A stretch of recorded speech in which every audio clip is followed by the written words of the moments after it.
স্বামী যদি স্ত্রীকে অপমান করে, ছোট করে, সম্মান না করে, তখন তাকে কি করা উচিত? বিবাহ হলো দুইজন মানুষের ভালোবাসা, সম্মান, আস্থা আর দায়িত্বের উপর দাঁড়ানো একটি পবিত্র সম্পর্ক। স্বামী স্ত্রী শুধু সামাজিকভাবে নয়, মানসিকভাবেও একে অপরের পরিপূরক। কিন্তু বাস্তবতা হলো, আমাদের সমাজে অনেক নারী প্রতিদিন এমন কষ্টের মধ্য দিয়ে যান যা কাউকে বলা যায় না। কারণ তাদের জীবনের সবচেয়ে কাছের মানুষ, যিনি তাদের জীবনসঙ্গী, যিনি তার পাশে থাকার প্রতিশ্রুতি দিয়েছিলেন, সেই মানুষই যখন অপমান করে, ছোট করে কথা বলে কিংবা সম্মান দেয় না, তখন সেই আঘাত সবচেয়ে গভীর হয়। অন্য কারো অপমান একসময় ভুলে যাওয়া যায়, কিন্তু স্বামীর অপমান বুকে কাটার মতো বিঁধে থাকে। একজন স্ত্রী যখন স্বামীর কাছ থেকে সম্মান পায় না, তখন তার আত্মসম্মান ভেঙে যায়, মানসিকভাবে শান্তি নষ্ট হয়, আর সবচেয়ে বড় কথা, তার নিজের সত্তা ছোট হয়ে যায়।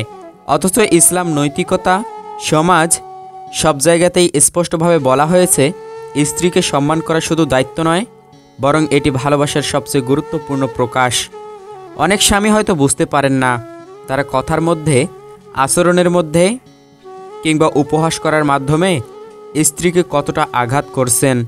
অথচ স্ত্রী সেই কষ্ট সহ্য করে যান, কারণ তিনি সংসার ভাঙতে চান না, সন্তানদের কথা ভাবেন, সমাজের দৃষ্টি এড়াতে চান।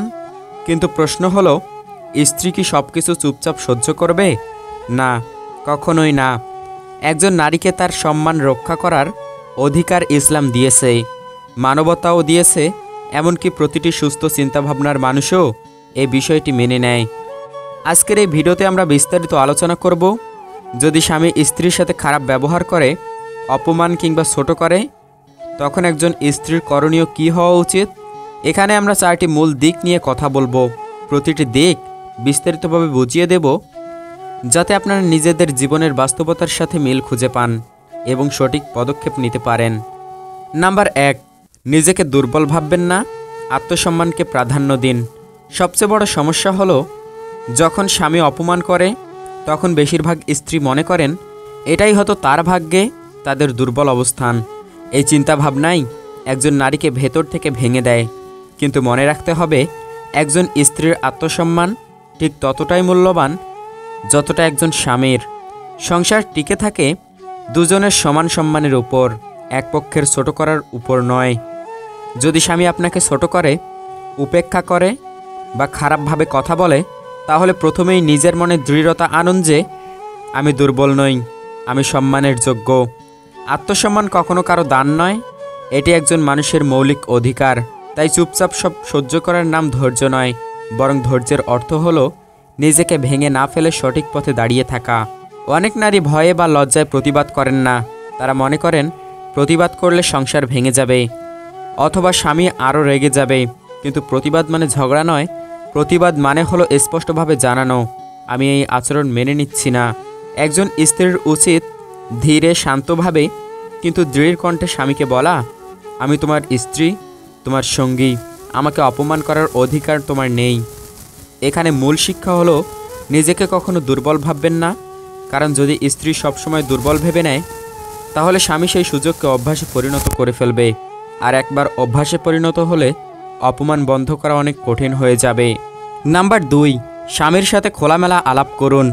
প্রায়ই দেখা যায় অনেক স্বামী ইচ্ছাকৃতভাবে নয়, বরং অজান্তেই স্ত্রীকে আঘাত করেন। তারা বুঝতেই পারেন না তাদের আচরণ বা কথাবার্তা কতটা কষ্ট দিচ্ছে। তাই প্রথম করণীয় হলো খোলামেলা আলাপ করা। একটি শান্ত পরিবেশে রাগ না হলে স্বামীর সাথে আলোচনা করুন। তাকে বলুন, তুমি যেভাবে আমাকে ছোট করে কথা বলো, তাতে আমার খুব কষ্ট হয়। অনুভূতিটা পরিষ্কারভাবে তুলে ধরুন। পুরুষরা অনেক সময় সরাসরি কথাই বুঝতে পারে। আপনি যদি চুপ হয়ে থাকেন, তাহলে তারা হয়তো বুঝতেই পারবে না যে তাদের আচরণ আপনার আত্মসম্মান ক্ষতিগ্রস্ত করেছে। আলোচনার সময় মনে রাখবেন, অভিযোগের ভাষা ব্যবহার করবেন না, যেমন তুমি সবসময় খারাপ বা তুমি আমাকে কখনো সম্মান দাও না। এভাবে বললে তিনি প্রতিরোধমূলক হয়ে যাবেন, বরং বলবেন, তোমার কথায় আমি আঘাত পাই, আমি চাই আমরা দুজন একে অপরকে সম্মান দিয়ে চলি। আলোচনার সময় সমাধানের প্রথম ধাপ, যদি আপনি ধৈর্য ধরে সঠিকভাবে আলাপ করতে পারেন, তাহলে অনেক স্বামী নিজের ভুল বুঝতে পারেন এবং পরিবর্তন আনেন। নাম্বার 3, সীমা নির্ধারণ করুন। অপমানকে স্বাভাবিক হতে দেবেন না। যে কোনো সম্পর্কের একটি সীমা থাকে। স্বামী স্ত্রীর সম্পর্কেও সেই সীমা থাকা জরুরি। যদি স্বামী বারবার আপনাকে অপমান করেন আর আপনি চুপচাপ সহ্য করেন, তাহলে তিনি ভেবে নেবেন এটা স্বাভাবিক ব্যাপার। তখন তিনি আর পরিবর্তনের চেষ্টা করবেন না। তাই স্পষ্ট করে সীমা নির্ধারণ করুন। তাকে জানিয়ে দিন, তুমি যদি আমাকে অপমান করো, আমি সেটা মেনে নেব না। সীমা নির্ধারণ মানে হলো আপনার আত্মসম্মান নিয়ে আপোষ করবেন না। যদি একবার আপনি নীরব থেকে অপমান মেনে নেন, তাহলে পরিবার আরও বড় অপমান করবে। আর যদি শুরুতেই বলে দেন আমি এটা মেনে নিচ্ছি না, তাহলে তিনি চিন্তা করবেন এবং অনেক ক্ষেত্রে আচরণ বদলাবেন। এটা মনে রাখবেন, সীমা নির্ধারণ করা মানে সংসার ভাঙা নয়, বরং সংসার বাঁচানোর জন্যই সীমা নির্ধারণ করা প্রয়োজন। কারণ সম্মান ছাড়া সংসার টিকে থাকতে পারে না। নাম্বার 4, প্রয়োজনে পরিবার বা বিশেষজ্ঞের সাহায্য নিন। সব চেষ্টা সত্ত্বেও যদি স্বামী পরিবর্তন না আনেন, অপমান করা চালিয়ে যান, তাহলে একা চুপ করে সহ্য করবেন না। প্রয়োজনে বিশ্বস্ত পরিবারে কারো সাথে শেয়ার করুন। সেটা হতে পারে মা বাবা, বড় ভাই কিংবা এমন কেউ যিনি সঠিক পরামর্শ দিতে পারবেন। কখনো কখনো বাইরের কাউকে যুক্ত করা প্রয়োজন হয়, কারণ তৃতীয় পক্ষের সামনে অনেক স্বামী নিজের আচরণ বুঝতে পারেন। যদি পরিস্থিতি খুবই খারাপ হয়, মানসিক নির্যাতন অসহনীয় হয়, তাহলে কাউন্সেলর বা ইসলামিক স্কলারদের পরামর্শ নিতে পারেন। সবশেষে মনে রাখতে হবে, একজন স্ত্রীর জীবন শুধু সংসারের জন্য নয়, নিজের সম্মানের জন্য। তাই প্রয়োজনে কঠিন সিদ্ধান্ত নিতেও পিছুপা হবেন না। ইসলামও বলছে কাউকে অন্যায় সহ্য করতে হবে না। সংসার টিকে থাকে ভালোবাসা, পারস্পরিক শ্রদ্ধা আর বোঝাপড়ার উপর। যদি সেখানে সম্মান না থাকে, তবে সেটা শুধু একটি আনুষ্ঠানিক সম্পর্ক হয়ে যায়।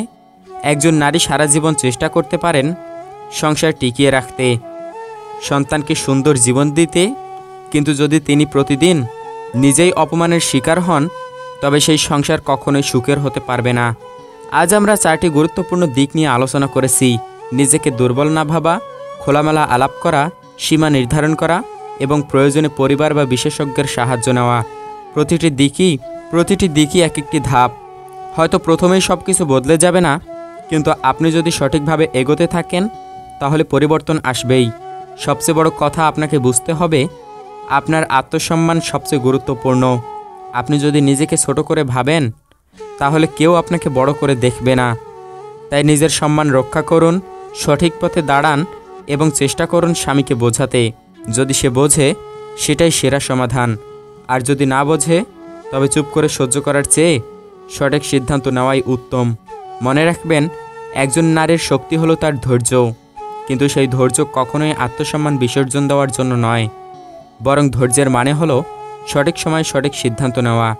আর যখন আপনি নিজের সম্মানকে প্রাধান্য দিবেন, তখনই আপনি প্রকৃত সুখী হবেন।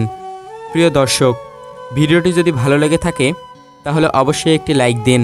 আপনার একটি লাইক আমাদের জন্য অমূল্য অনুপ্রেরণা। ভিডিও সম্পর্কে আপনার মতামত নিচে কমেন্টে বলতে ভুলবেন না। আপনার প্রতিটি কমেন্ট আমাদের জন্য দিক নির্দেশনা। আর এই ভিডিওটি যদি কারো উপকারে আসতে পারে বলে মনে করেন, তাহলে প্রিয়জনের সাথে শেয়ার করুন। নতুন নতুন অনুপ্রেরণামূলক ভিডিও পেতে চাইলে আমাদের channel YT Bangla motivation subscribe করুন এবং পাশে থাকা বেল আইকনে ক্লিক করুন।